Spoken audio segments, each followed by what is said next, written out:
j'expliquais que les biophotons ou encore photons biologiques, c'est cette énergie lointaine dont les plantes captent, qui nous vient du soleil, et dont les plantes les captent pour faire ce qu'on appelle la photosynthèse.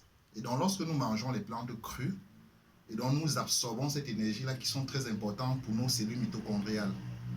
Et donc, c'est avec ces biophotons-là que les tissus utilisent pour synthétiser les plus de 10 000 réactions chimiques qu'il y a dans notre corps. Donc voilà pourquoi, lorsqu'on veut parler de langage de communication de la cellule, on parle de biophotons. Ça veut dire que lorsque le corps a suffisamment ces éléments qui permettent aux cellules de communiquer entre elles, elles peuvent mieux être harmonisées, elles peuvent mieux se défendre.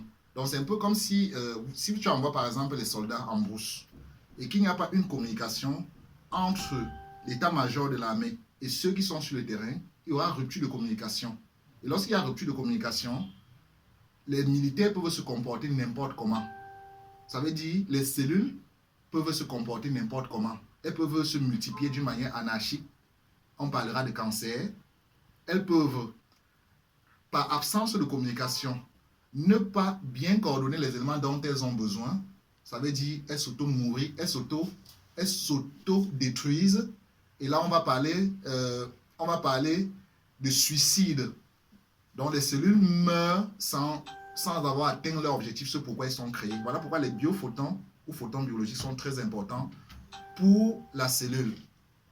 Donc, Ok.